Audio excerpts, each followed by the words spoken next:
So INFRAFRONTIER is a research infrastructure, and it aims at providing unique scientific resources, services, and expertise to advance understanding of and treatment of human diseases using mammalian, mainly rodent, mouse, and rat mammalian models.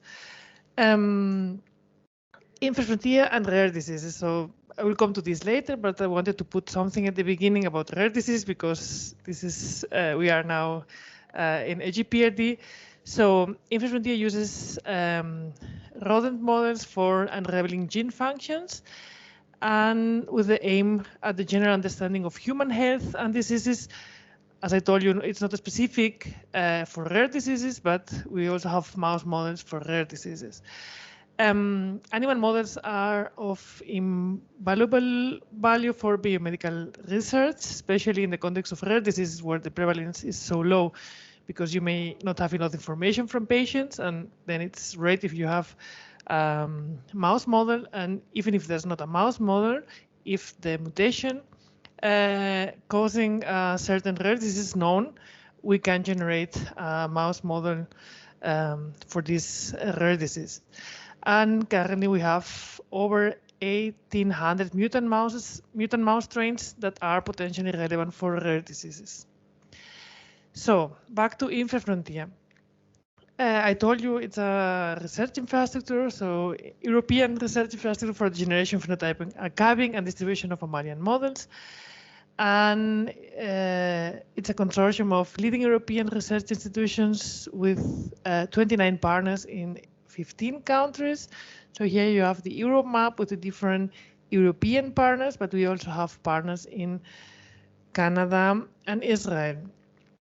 But we are also part, so because this is, I told you, a European network, but we are also part of a global network, which is IMPC.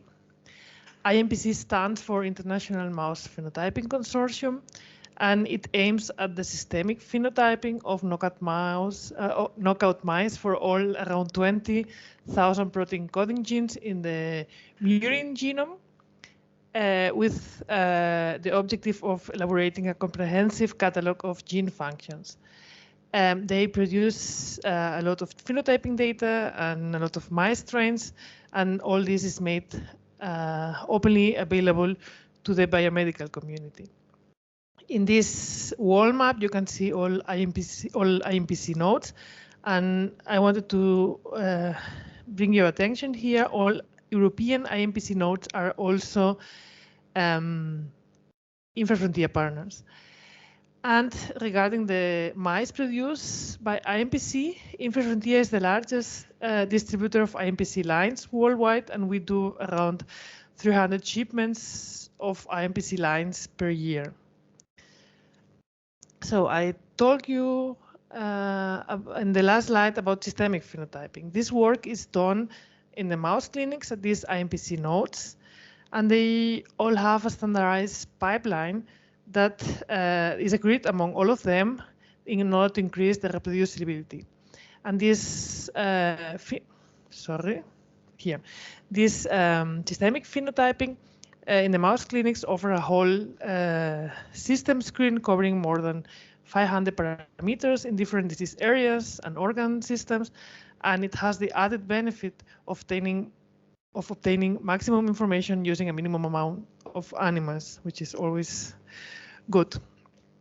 I told you before, several IMPC mutant strains are available through INFRAFRONTIER. This is via the European Mouse Mutant Archive, short EMA, which you will hear quite often today. And in this slide, I will explain you the material, so animal and data flow in EMA. This is not focused on IMPC strains, because the information, the mutant strains from IMPC does not come from outside because they are produced in our nodes. This scheme here is rather focused on what we call community strains. These are strains produced by individual scientists where the scientist wants to archive their mutant strains in our archive in EMA in order to make them available to the broader scientific community. And this is what I will explain here. So let's say, as I said, a mutant, a researcher has a mutant and is a good model for a rare disease, and they want to make them available to the community. So they would contact us and provide, let's start with the animal materials, or provide the mice, which will be archived, cryopreserved. And if someone is interested in this strain and request it from us, we will send it out again to a recipient. There's a parallel flow, which is data flow. Of course, together with the animal material, we receive a lot of, hopefully, in most of the cases, a lot of data about these strains. So phenotype, papers published, anything available. This data undergoes a curation process, which I will also explain you later, and then is made available in our webpage so that any user potentially interested in this strain can find it and request it if they think it's appropriate for their research. So we will focus first in this lower part, data flow, and I will explain you what type of data we have in our database. So first of all, here there are three main ways how data can come into our EMA database. So IMPC data is periodically synchronized, including several compliance steps. So this is kind of automated. But then for these community strains, external strains, we have two possible ways. The submission form, which is web-based through our webpage. I will also show it to you later.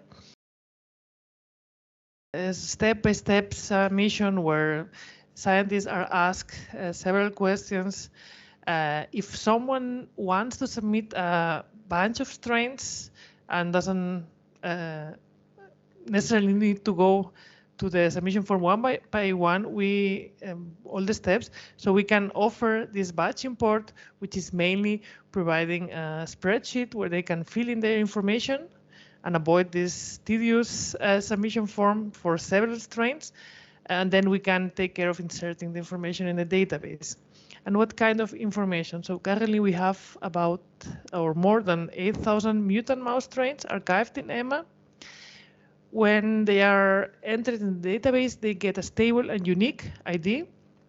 And we then archive genetic properties, phenotyping description, phenotype annotations like MP, disease annotations, orphanet is important here, also DOs, characterization protocols, breeding and animal welfare aspects, any publications where these mutants are used. And we also have some ownership information, of course, and distribution shipping logistics information. So this is what I told you I would show you. So this is the submission form overview. We will see it in the live demo afterwards, but this is just a screenshot to show you the several tabs where you are asked different types of information. And then we, in some cases, you have some information. Here we try to get, we try to somehow try the best quality data we can. So we explain in each field what type of information is required. Sometimes it's here, sometimes you see the information when we are over with the mouse, so not here because this is a screenshot. And in some cases, we have drop-down menus where we offer different options so that there's no typos or wrong vocabulary entered in the database. We also suggest to use standard nomenclatures or ask for Mgi IDs, PubMed IDs for the papers, disease ontology IDs, mesh terms, so that we try to make everything as standard and good as possible. But this is, of course, not enough. Then once we have the information in our database, we do some curation, and we also have some external curation. So first of all, we have some data curators doing manual curation from the data we receive, and they check each and every stain for the genetic and phenotypic data. And they are curated adapted and annotated according to the guidelines of the International Committee of Standardized Genetic Nomenclature for Mice.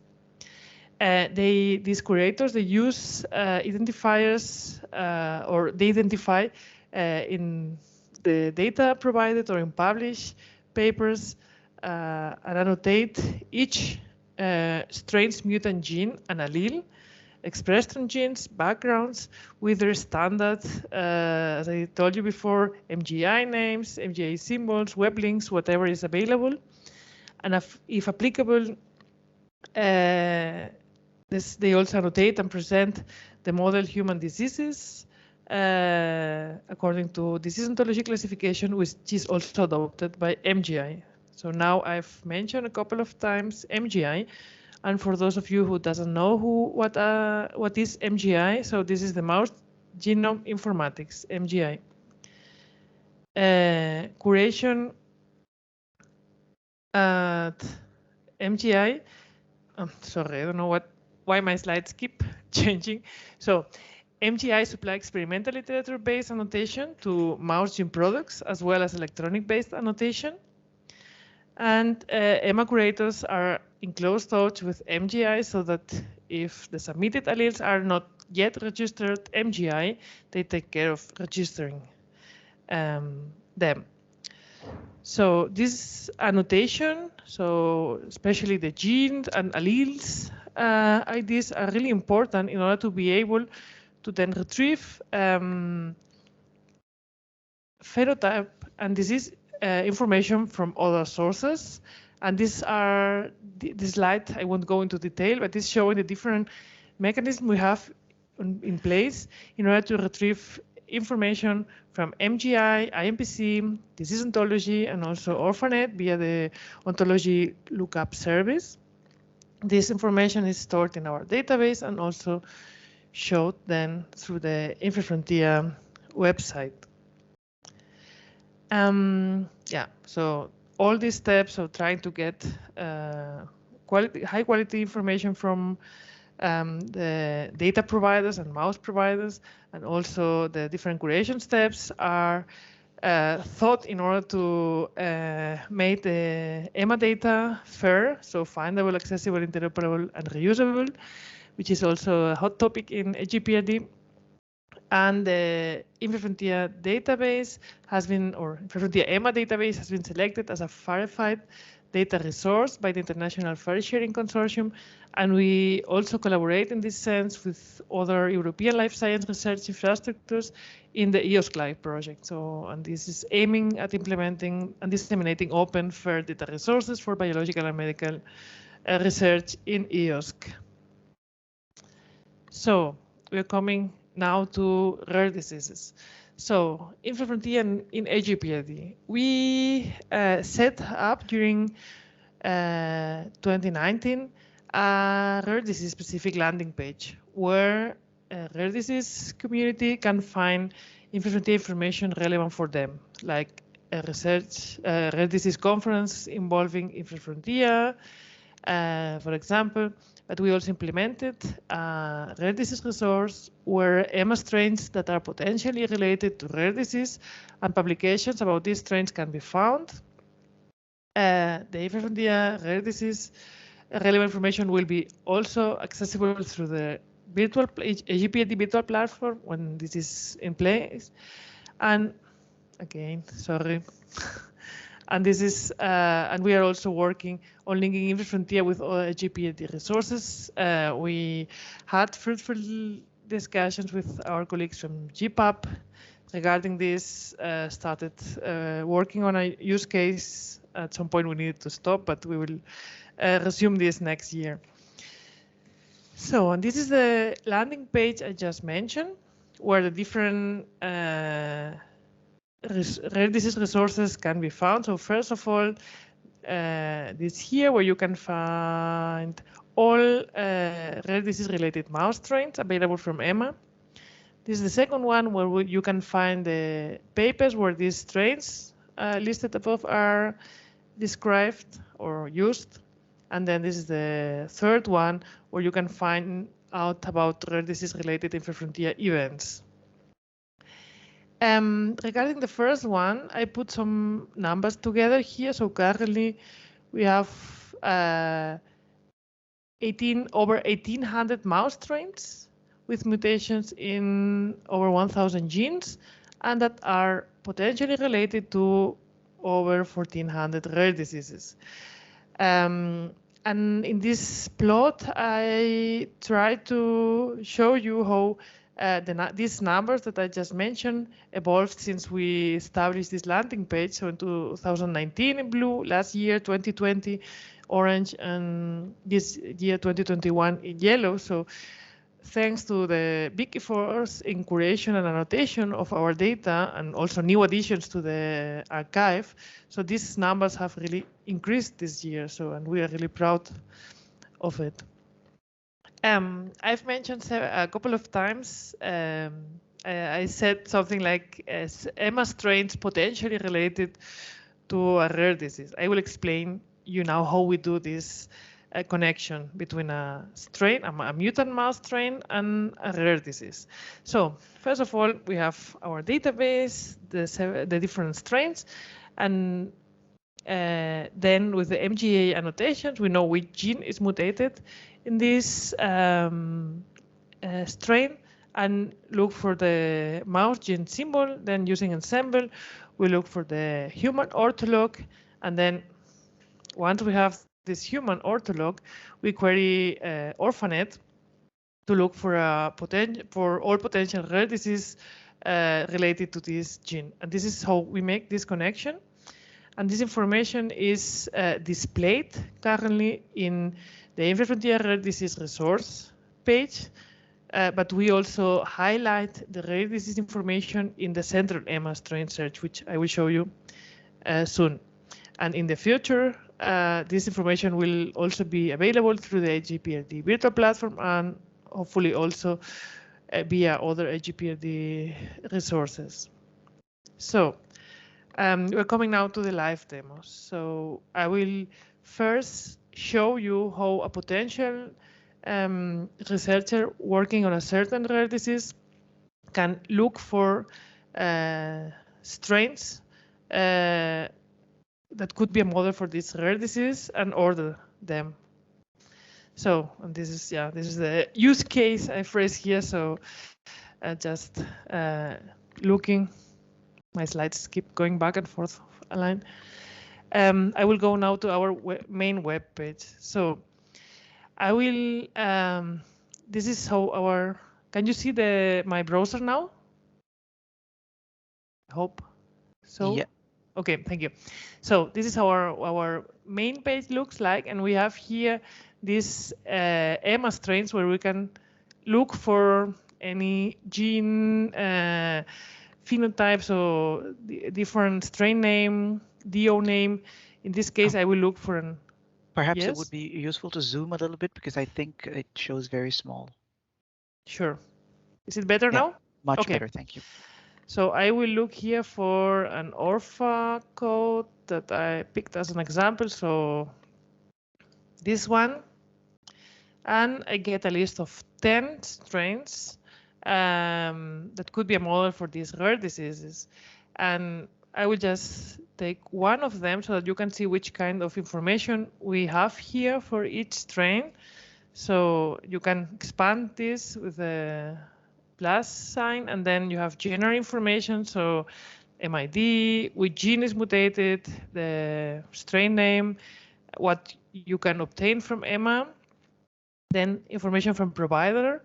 This is a community strain, so you see the name of the provider, institution, strain type, genetic description, phenotypic description, and papers where this strain has been used. Information from EMA. So something I haven't mentioned yet is that EMA is a distributed repository. So our mouse lines are archived in different EMA nodes spread across Europe. So in this case, this strain is archived in Sweden. Here you also find the genotyping protocol, health report for the archiving center in Stockholm, the literatures again, references again, but we have seen them above. And then this phenotype and disease information section, where in this case, you can find the ORPHANET disease name, and ORFA code that I just looked to find these strains. And you also have other phenotype information here from MGI.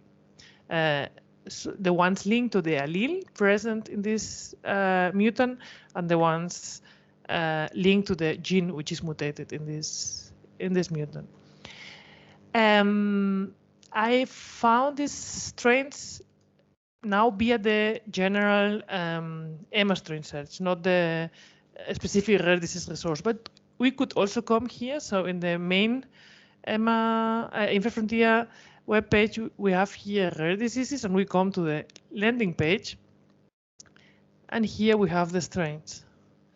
So, okay, if I look here for the same ORFA code that I used before, okay, I can expand it. So you have here the explanation, the description of this disease. Then we have the same 10 strains that we found the other way. The genes that are mutated in these strains, ORFA code. This would link us to ORFANET and show some information. And this is the papers where these strains are used. I can maybe now pick a different strain.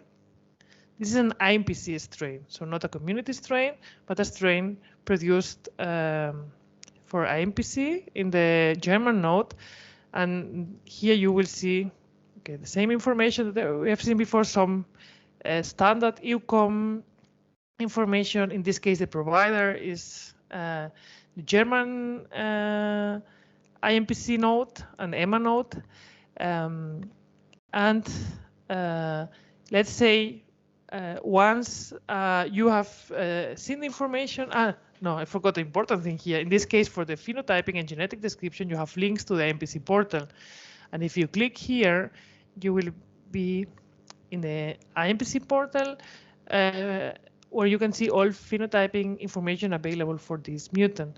So this is a nice summary with these symbols. Gray are systems that are not tested. Blue are systems not affected. Red are systems significantly affected. And you can download see what's available, download different data here. So you can get a lot of information obtaining this systemic phenotyping.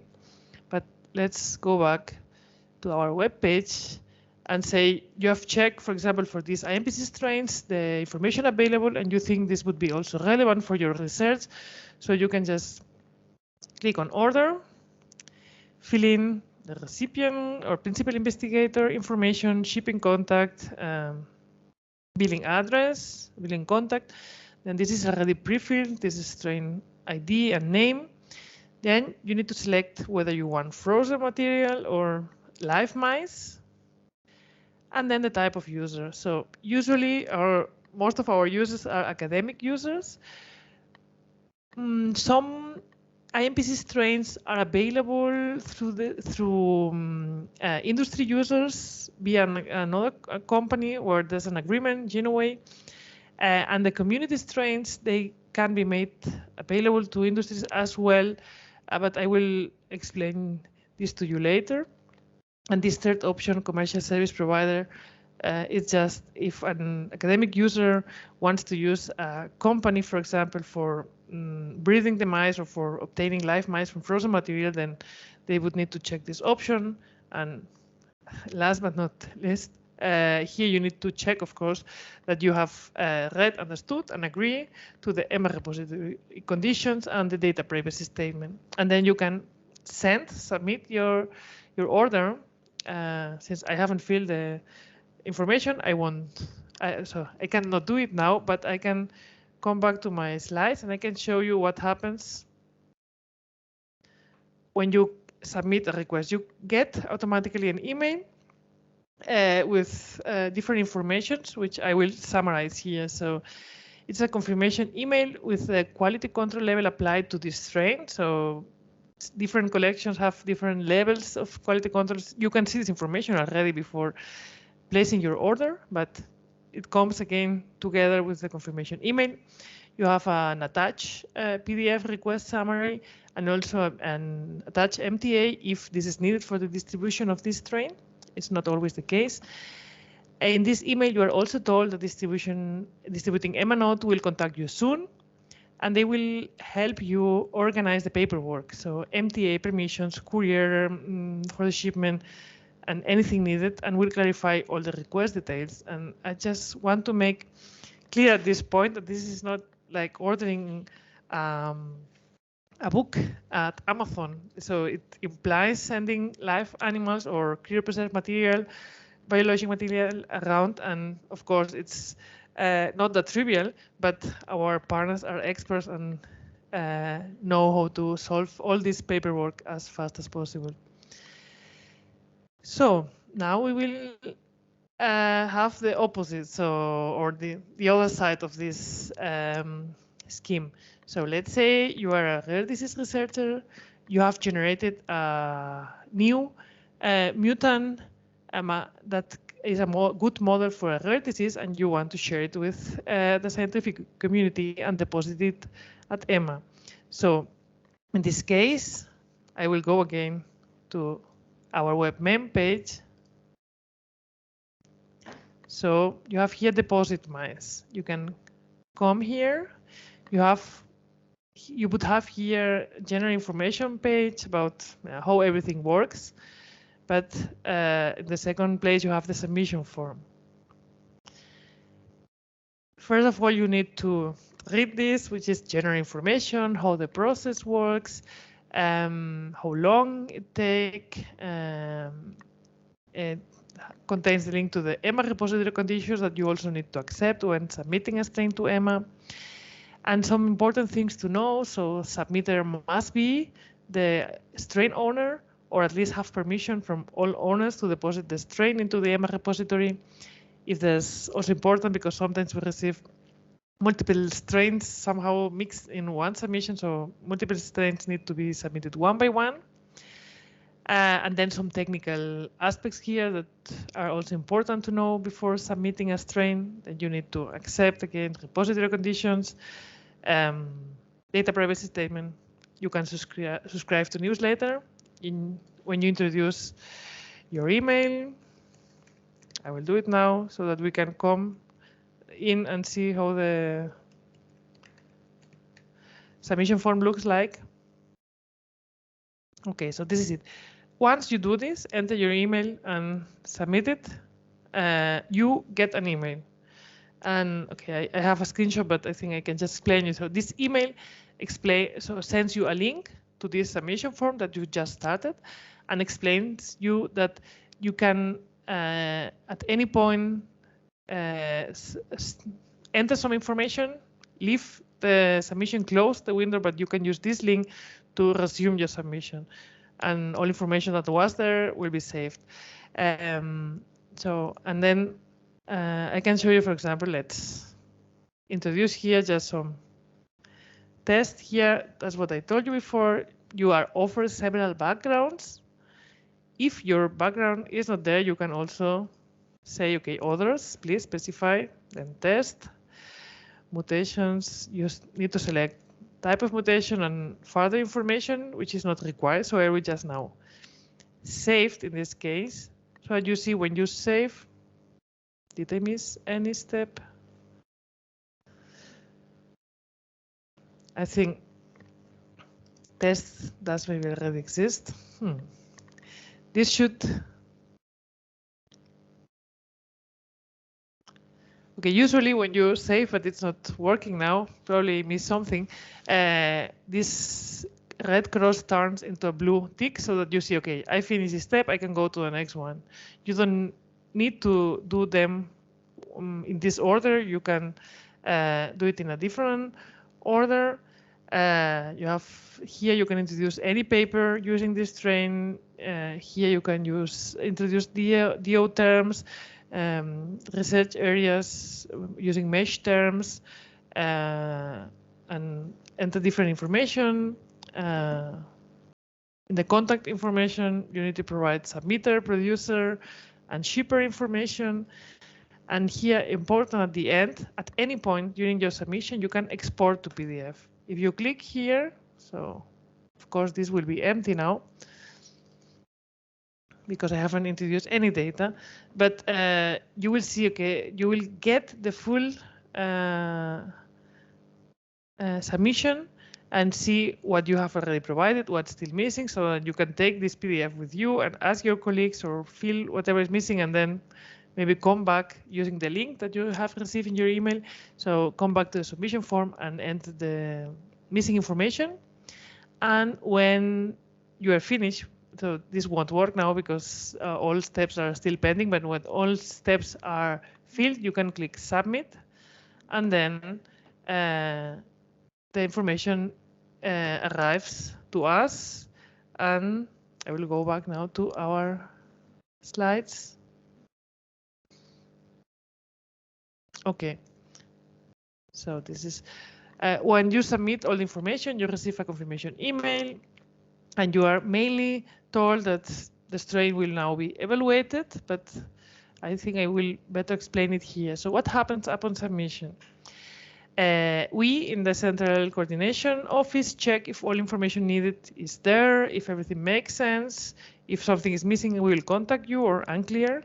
We will also contact you. If whenever everything is on place, we will then send the submissions to the External Evaluation Committee. And these are the scientific criteria they use for the evaluation. Whenever in parallel, we also ask one of our EMA nodes, one of our partners, if they could archive this strain, if this is accepted for archiving at EMA by the evaluation committee, and they will make this decision depending on the health status, the phenotype, breeding, because there may be some breeding issues or some background they are not usually working with, so we may ask another partner. And once the strain is accepted, the user is informed, and the EMA node, and we hand over to the EMA node, which will organize with the user all required paperwork in order to import the mice and start cryopreservation. Again, this involves usually live mice shipment, and it's sometimes tricky, but they are experts and they know how to handle this. And once the cryopreservation process is started, the strain is visible in the EMA public strain list. So, but while it's being archived, users can only register the interest, not place a real order. And we make it this way because if there's some remaining animals during the archiving process, and we know someone is interested in getting this strain, so we can already send them, and we will avoid having to kill these mice and produce new mice afterwards. So this is good for animal welfare. And a strain is considered fully archived after quality control steps, and then it's marked as fully archived in the database, and it can be ordered. Yeah, I told you that when requesting a strain from EMA or submitting a strain from EMA, you need to accept, you must accept the EMA repository conditions. And these are several pages, but the main points there are to explain that the ownership stays with the mouse producer, that the EMA lines are supplied to qualified researchers as a service to the scientific community solely or mainly for non-profit research purposes and not for commercial use. I told you before, some strains may be available for industry users. This is the case for some EUCOM, so for some IMPC strains, because there's a license agreement with a company that can distribute them. And this is also true for community strains when there's a licensing agreement. This means whenever we receive a commercial request for a community strain, we'll put the submitter, so the strain owner, and the requester in contact. If they get an agreement, a licensing agreement, we will then service this request. If not, of course, we won't. It's also important that recipients may not transfer or sell these mice or their progeny to any third party outside their institution. and any existing MTAs will remain in full force and effect. So the donor or the submitter MTA documents can be downloaded from the respective strain description pages. And yeah, since the slides will be shared, if you want to have a look at these conditions, the link will be here. Yeah, okay. So I've explained you at the beginning about systemic phenotyping. I talk a lot about EMA. I've also mentioned at the beginning that some of our partners have a lot of expertise in generating new mouse models, meaning if you know the mutation that causes your rare disease and a model doesn't exist, they could generate it for you. We also offer translational access calls, training and consulting, and we started some years ago to highlight some therapeutic or concentrate on some therapeutic areas. One of them is rare diseases, and I will show you in my next and last slide the other ones. But I wanted to highlight here so that we are offering several different services. We are a distributed research infrastructure, but we are only one face to the customer, which helps a lot. So all services can be accessed through our portal. And yeah, the different therapeutic areas that we have been developing during the last years are rare diseases. I talk about this today, but we also responded quite fast to the pandemic and generating this landing page where you can find information about rare disease, not rare disease, sorry, about COVID-19 resources available from our partners, mouse models that could be used for COVID-19 research. So there's different kinds of information there. Sorry. And we have also this landing page for cancer research, which is also growing currently. And then I'm now at the end of my presentation. Thank you all for attending this webinar. In our main home webpage, you can find all information. And if something is not clear, you don't find it or want to know more, please contact us using this email that I put here.